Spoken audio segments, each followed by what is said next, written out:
If you want to leave information that will last beyond this meeting, I would suggest that you send an email to info@thespiritofvmi.org, thespiritofvmi.org. So we'll do the discussion back and forth with questions via the chat room.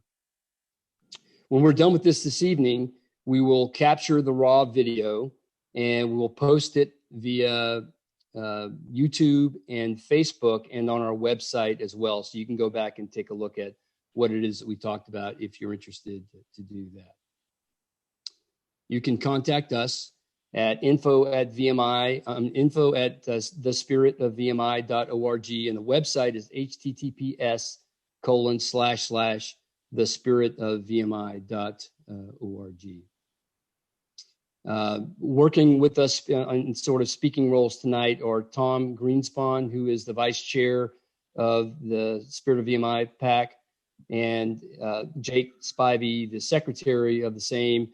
I'm Matt Daniel, and all three of us are class of 1985. I'm Matt Daniel, class of 1985. I'm the chair of this because I was the first guy to the whiteboard.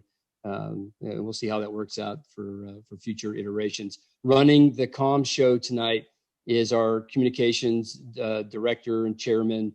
Our engineer tonight is Hugh Bryan from class of 1988.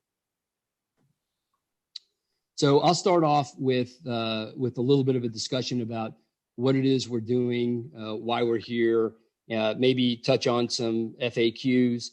Earlier on, before the show, before this thing started, Hugh had the agenda up, and the agenda will basically call for me with a little bit of a preamble, followed by Jake Spivey and how we got here, followed by Tom Greenspan about what it is that we're doing, and then we'll address some questions, and then we'll take some of your questions as well.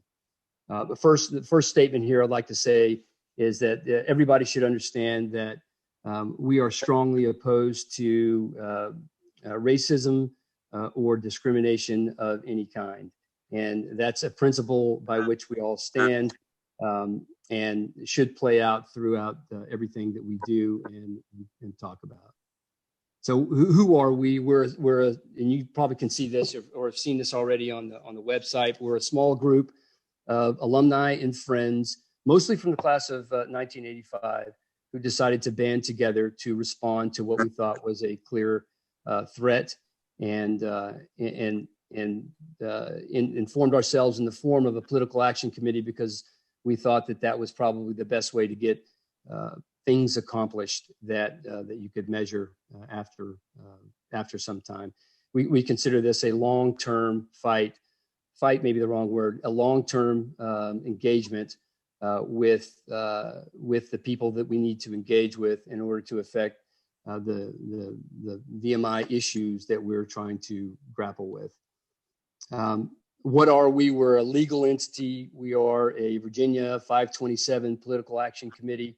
We're registered in the state of Virginia. We are separate and distinct from anybody at the Institute, and to include the alumni agencies. We are alumni, we are parents, we're friends and relatives of VMI who are all concerned about the direction that VMI has been taking.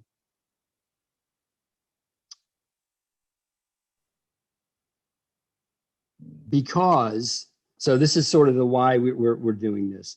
We're doing this because after the events in the fall, where Governor Northam and a couple of handfuls of legislators made a public accusal, a statement that said that the VMI is harboring a culture of systemic racism, and the silence that echoed from VMI was deafening, and we felt that the alumni, including ourselves, had been disenfranchised. We got together in late December of 2020, and kicked around the numerous ideas of what to do of all different varieties. In January, we decided that the Political Action Committee was the way to go after talking with many people that we know and trust from the political community and from the nonprofit community. to that in order to have the biggest effect for the amount of bang for your buck, if you will. So we established ourselves as a 527 and officially launched in late February, early March as the Spirit of VMI after a couple of name changes, and launched a website a few weeks after that, and then launched a Facebook page after that. Sort of why we were heartbreakingly disappointed that an entire community, a family, people that we know and love and respect were all labeled as racist, and not just incidental racist, but systemic racist. Nobody responded. Nobody said a word, and nobody from the Institute pushed back on that. So it was one of the things that we thought that it was sort of the impetus of why we got started in the first place. So we have a lot of things to talk about tonight, and probably a lot of questions to answer as far as why we're doing what we're doing. I think a good way to address that is to go to Jake Spivey to tell us the sort of history and timeline from our point of view. Jake? Thanks, Matt. So without trying to describe on a month or day-to-day basis how we got here, I think it's important to key off of several particular events that led the governor, who's an alumnus, to a point in his political career where he made some decisions that have brought us to where we are today. I have to go back to the period in time in 2019 when the photograph of the governor in his Eastern Virginia Medical School yearbook was brought into the public eye. And there were numerous calls for the governor to step down. Those calls subsided with a reckoning that the governor had to have on his political future and the accommodations he would need to make in order to remain in office. So those decisions put him in a position where he was susceptible to influence that was unknown at the time, but gathered strength in the storm that turned out to be 2020. The dual impact of COVID, the restrictions that he imposed, and then the tragic death of George Floyd created a political crisis whereby all that built up into a point where the summary allegations written by Mr. Shapira in the Washington Post pushed some elements within the state legislature to counsel the governor that it was time to pay the piper, so to speak, and he has embarked on the direction of trying to correct what he perceives and what others perceived as racial inequities within the state. You need only look at his record and his comment on many more issues other than VMI, but that is the point at which he has arrived. So what that did was it pushed him to call for an investigation. He was seconded by leaders in the state legislature and others who used merely the allegations in the Washington Post to try and label all of VMI writ large, alumni, faculty, staff, as racist, systemically racist, without any sort of due process in terms of investigation by outside agencies. So the characterization of judge, jury, and executioner took place before Barnes and Thornburg was even contacted. There certainly were some other sideline events that took place. The sort of summary dismissal of General P, very uncharacteristic of how you would treat a very senior, well-respected retired Army officer and the president of a state-supported college, some actions by the Board of Visitors that were taken with very limited, if any, input from alumni or concerned citizens, as well as public comments by state legislators, including Senator Howe of the State Senate Finance Committee, and also the poor characterization of Colonel Bill Wanovich, the commandant, who had announced his retirement months in advance, but was criticized and critiqued unfairly by Mr. Shapira, in which VMI offered no serious rebuttal to the horrible characterizations of Colonel Wanovich. And then finally, even after we've constituted ourselves as a PAC, the unseemly characterizations of activities within the Corps in the interim reports by Barnes and Thornburg have made us understand that there are truly enemies arrayed against the Institute who want to see it harmed in a meaningful way, and that this will be, as Matt said, a long-term engagement that needs to be fought vigorously going forward. That's all I've got, Matt, unless you or Tommy want to add on to something. I don't think so, but maybe we can get to some of that later. Tom, maybe you can tell us what it is that we're doing. You're muted. Tom, you're muted. How about now? Okay. Thank you, Jake and Matt. And thank you to everyone who is dialed in to this webinar. Speaking for the group here, we saw this evening as an opportunity to provide some transparency about what we're doing and what prompted it and where we're going. And to pick up on the genesis of this effort, I go back to the conversations that many of us were having in December and seeking some input from some other informal advisors about what could we really do that would be positive in nature, that would represent an effort to push back on this assault, to hopefully set the record straight and defend the honor of our alumni as we began learning about the process of what does a political action committee do, and is it appropriate in this instance? Is this something that we could bring together, independently and in a positive messaging framework, continue to foot stomp on the fact that VMI is good and the value that the Institute brings to the Commonwealth and to the nation is not something that should be forsaken and has been unfairly attacked here. And so why a PAC? What is a PAC? What is a political action committee? So under the statutes in Virginia, any person, association, organization, or group that anticipates receiving contributions or funds in excess of $200 for the purpose of influencing the outcome of a non-federal election in Virginia, you have to register as a PAC. And so we look at this as an entity that probably should have been put in place 20 years ago. And we see it going forward as an issue advocacy organization.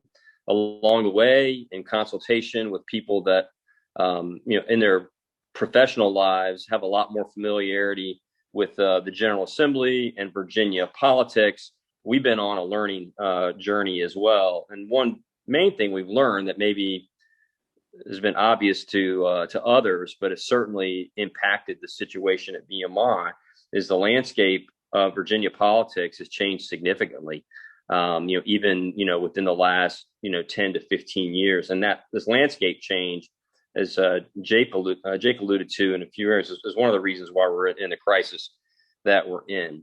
So what are we going to do as a 527 here? So while it's certainly true that we're raising money with a view toward generating positive support for the VMI mission, for the future viability, sustainability of the Institute, where we really hope to operate as an issue advocacy organization that works as a fact checker when state legislators or their staffs stray away from accurate positions, so that we can provide steady, positive messaging about the unique value of a VMI education and the high return it provides to the Commonwealth.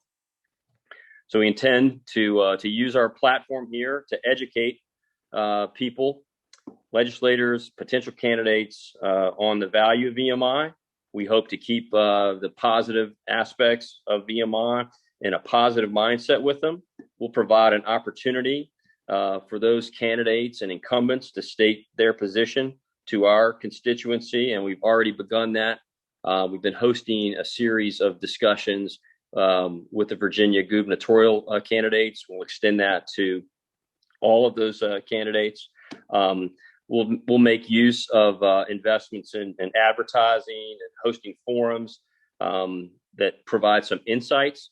Because one of the things that candidates to be office holders that they value beyond campaign funding are votes. To say something obvious. And VMI people across this Commonwealth are leaders in their communities. We turn out to vote. We speak our mind, and that's important to these candidates. So leveraging, this PAC to be able to do that is, we think it's a primary value add for our constituents and, frankly, for the political landscape here in Virginia.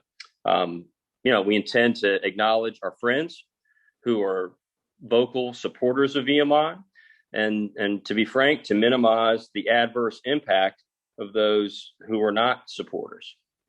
And it's a long process. I like to refer to it as a marathon, not a sprint, and something that needed to be put in place. And there's only upside here. It's not a silver bullet.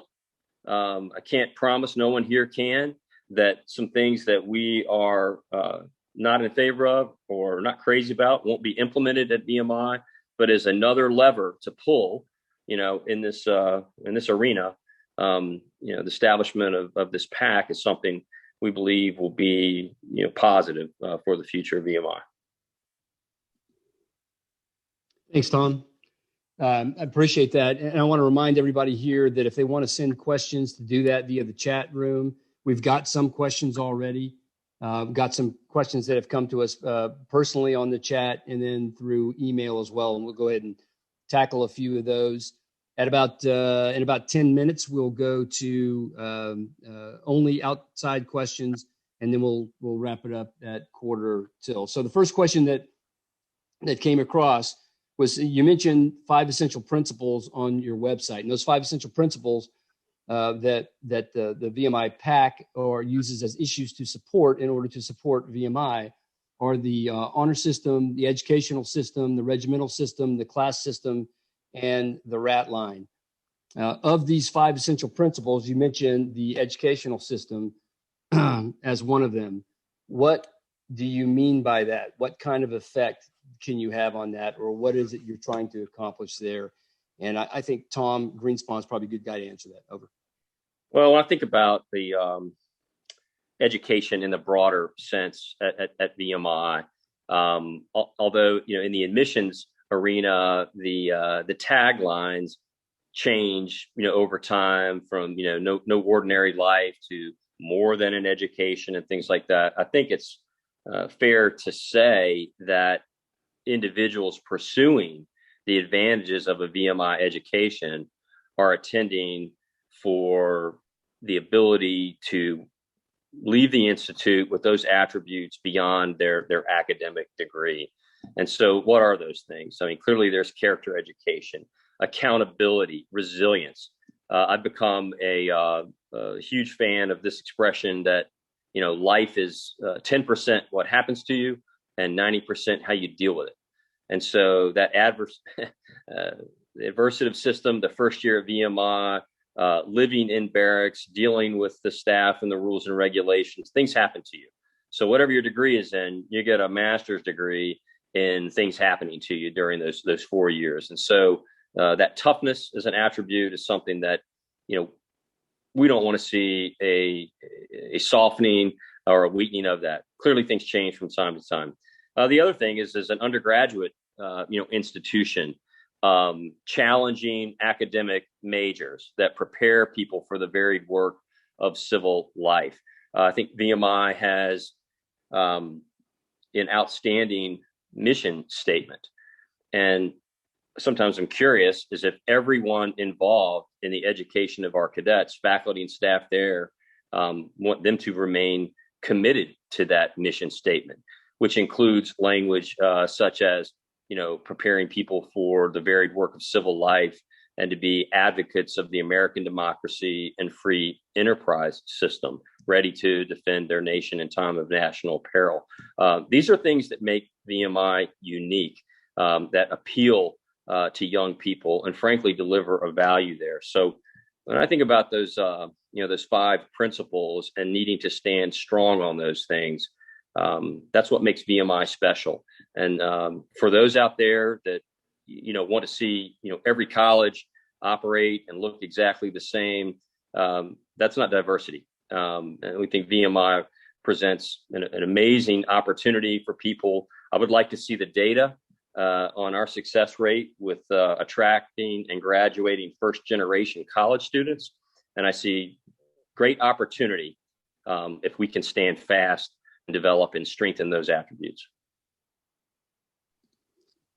Thanks, Tom. I appreciate that. The next question that came across was, what has the PAC done to coordinate its efforts with VMI and the alumni associations? Jake, how about you? Yeah, so we've had, I have spoken with General Wins back in the fall, spoken with then Chief of Staff, Jamie Inman, back in the fall. We've had conversations with the Chief Operating Officer of VMI Foundation, Meade King. So the administration on the Institute side and also on the alumni agency side are aware of us. We let them know early on when we were forming up what we were doing, what our plan was going forward with respect to being supportive of the Institute, but also trying to fill a gap that we felt needed to be filled in terms of being able to deal positively with legislators in the General Assembly who were unfamiliar with VMI, because at least on the House of Delegates side, greater than 50% of the delegates who fill the General Assembly now are not native Virginians. They are either, in some cases, foreign born, or in other cases, they are from out of state. So there is a number, I can't give you a percentage, but a percentage of people in the General Assembly who are not familiar with VMI because they are not from Virginia. And so in situations like that, they have a tendency to turn to their leadership. And so when you have an individual who is slightly caustic like Senator Howe, then those people adopt those positions, and that can have a harmful effect on the Institute. So we've made sure that the Institute's administration, as well as the Alumni Association, know that we exist and what we plan to do.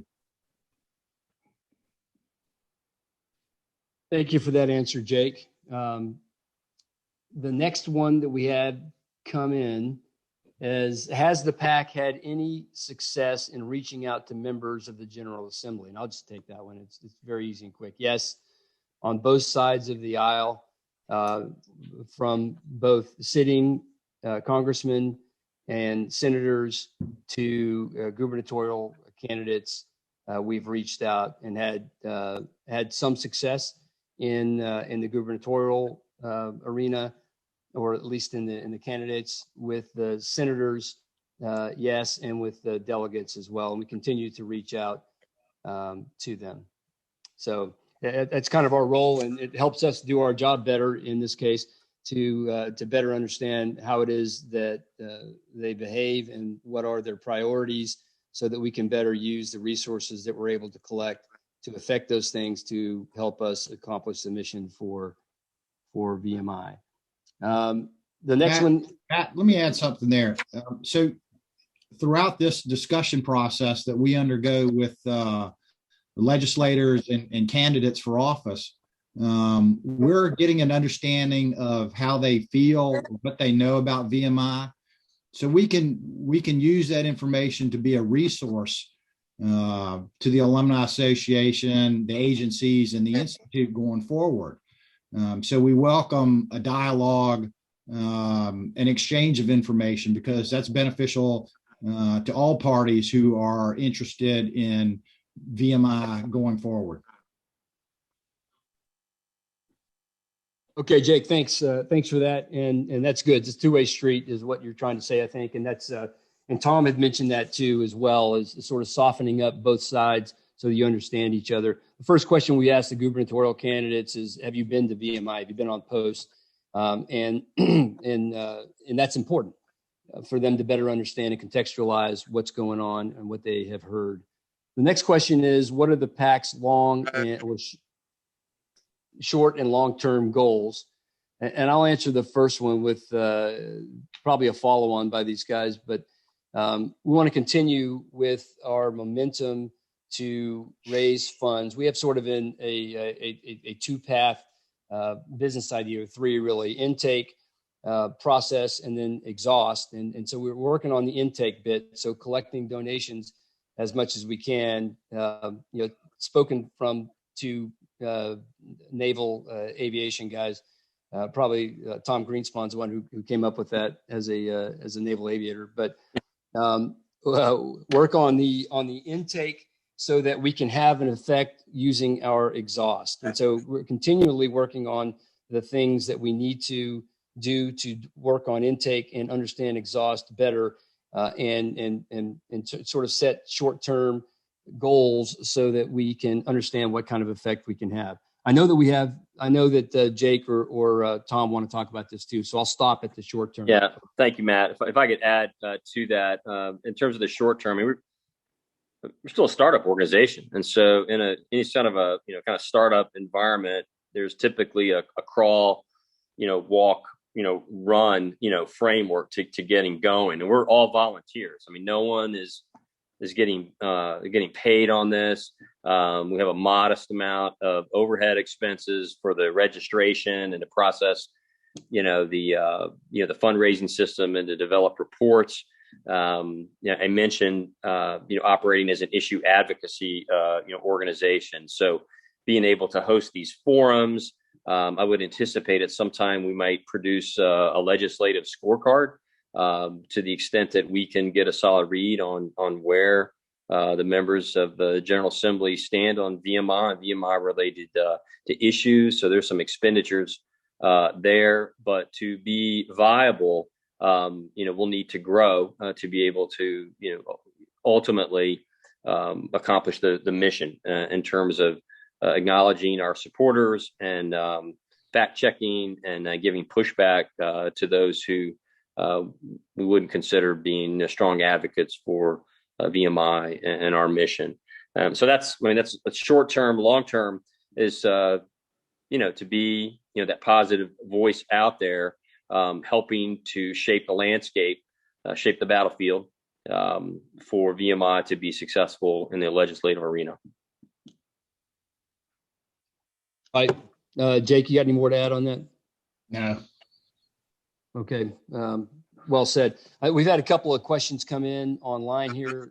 You see John Moody up there in the Brady Bunch, and John is asking, with regards to the role of fact checker that was mentioned earlier on in the sort of preamble here, what can we do to get the real facts out? What is it that we as a PAC can do to help with that? While the report wasn't perfect, I saw no evidence of systemic racism. How do you get that point out to people? And I think, so I'll take the first pitch at this. We are trying to build a social media platform or presence that touches the VMI family, if you will. And we launch stuff probably, if not daily, every other day, some sort of newsworthy item or some sort of multimedia item to try to catch the eye of the people who are curious about what's going on at VMI. And the best that we can do is to try to continue to tickle their senses and provide as much information what is newsworthy with regards to our issues and the place that we call Mother Eye. And we're doing that through Facebook, through Instagram is started, through Twitter we've got some LinkedIn presence, and we're looking at Rumble and possibly Parler in the future to try to get as many of the social media outlets as we possibly can. We're also trying to get the word out via the terrestrial media as well through WRVA. We've had one engagement anyway that was broadcast, and one on a TV station in Roanoke, just trying to get short snippets of the concept, the tagline. And I should have said it very early from the start: VMI is good. And I'm thanks for Tom for saying that earlier. It's what we found it as. It was VMI is good was the first three words that we said. That's three, right? Yeah, three. So trying to get that word out as much as we can. Say, don't believe everything you read from that paper up in the National Capital Region, but believe what you know at VMI. So I probably rambled on long enough for that as far as how we're getting the word out. What do you guys think? Jake or Tom? Yeah, I think it's two sides. Sorry, Jake. Part of fact checking is doing a good job with educating the people that are in our remit here. That they have an opportunity to understand things better in the first place. And if there are statements made, to call them on it. We have our platforms for outlets, and being in the game. Half of the challenge is just being there and paying attention to what's going on. Jake, I think I'm on you. Sorry. No, I think you covered down on what I was going to say, just in a different manner. Thank you. Okay, this has already kind of been touched on, but from Hugh Hill, famous Hugh Hill from Tennessee, class of 1985, hoorah, wanted to know how much interaction the PAC will have with the administration and or other elements on posts. We've kind of covered down on that. We've reached out to the alumni agencies. Jake has spoken and to the Board of Visitors. Jake has spoken directly to the superintendent, and we continue to have as open a dialogue as is natural. And the door is always open for any discussion with any of the boards or officials on post. Over. Matt, I'd also like to add that, in regards to Hugh's question, being a PAC gives us a little bit more latitude to move around away from the Institute. Certainly when the Institute is in session, the superintendent, members of the administration there need to be on post managing the school's activities.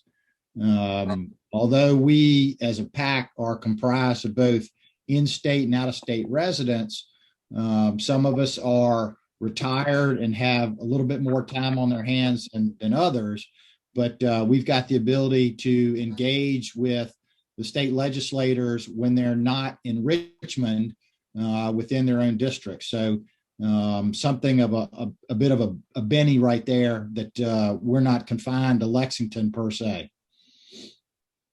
Okay, thanks, Jake. Marty Mason from Pennsylvania. Hey, Marty, how you doing? Send a note saying, do we have any friendly media outlets to help us spread the truth?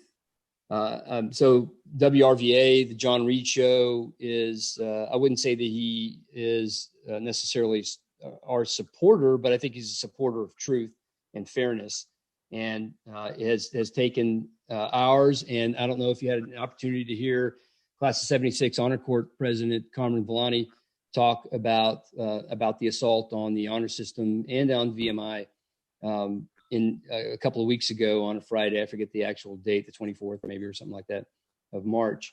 But so our WRVA is a friendly channel. We're hoping that we can find a Lynchburg radio station and a Roanoke radio station as well to carry some of our message out there. And we are always looking for suggestions. So if any of you all know anybody who has connections in the media that we might be able to connect with and talk with and carry the message, then that would be much appreciated. Over. Anybody else? Yes, I'll add that there are two, for those of you that haven't gone there yet, there are two websites, blogs. One is called Bacon's Rebellion. Jim Bacon, who manages that blog, is what I would call very friendly to VMI, the disposition of the Institute as we know it. Another, Abbeville Institute, which has some alums who write posts for that organization. But as Matt said, we're on the lookout for writers, columnists, bloggers, to, just like we're doing with all form of social media that we are engaging with, to get the word out and really pound it that VMI is good.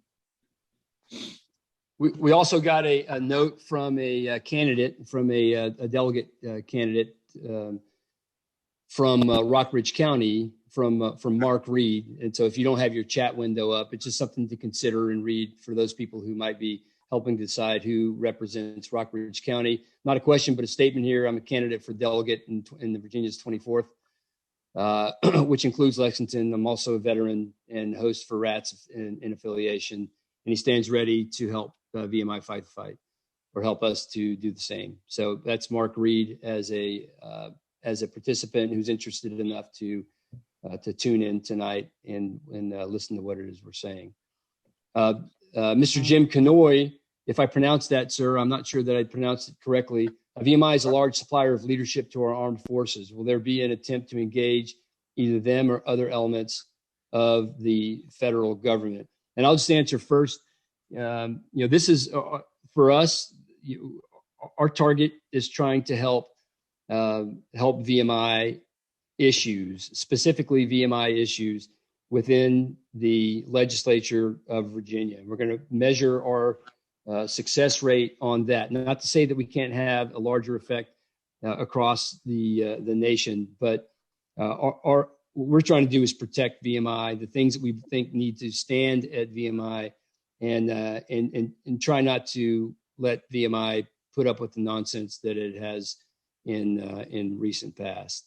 So good idea, but I'm not sure that it is our initial put, if you will. Anybody else?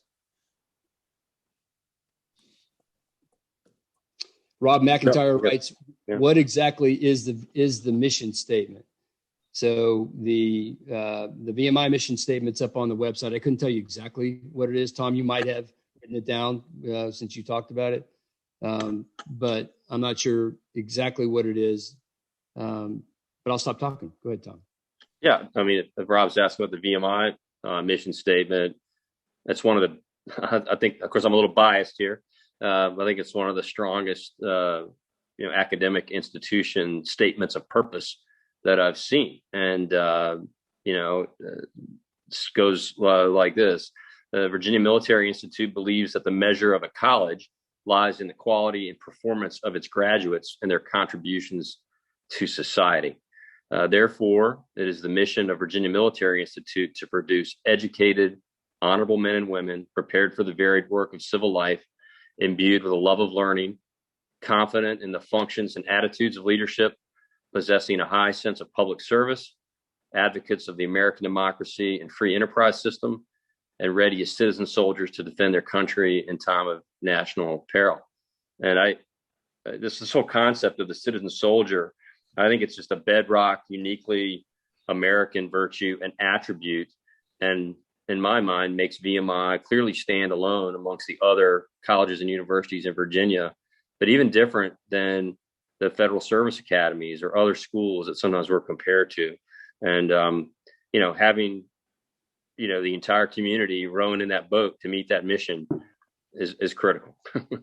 Hey, Tom, and if in case Rob meant us, and we're down to about 3 minutes, guys, so we'll probably close right after this. And after maybe Hugh Hill's last question, but the purpose of the PAC, our our mission statement, if you will, is to promote the continued excellence of VMI as producer of educated citizen soldiers, both for the Commonwealth and the nation. In order to preserve, protect, and defend the history, traditions, and structure of VMI, the Spirit of VMI PAC pursues these operational objectives. Support for elected officials or candidates who support the mission of VMI. Assist in providing positive messaging for all forms of media when required. Raise capital and manage investments in support of VMI. Effectively manage and disperse funds to achieve the mission and objectives.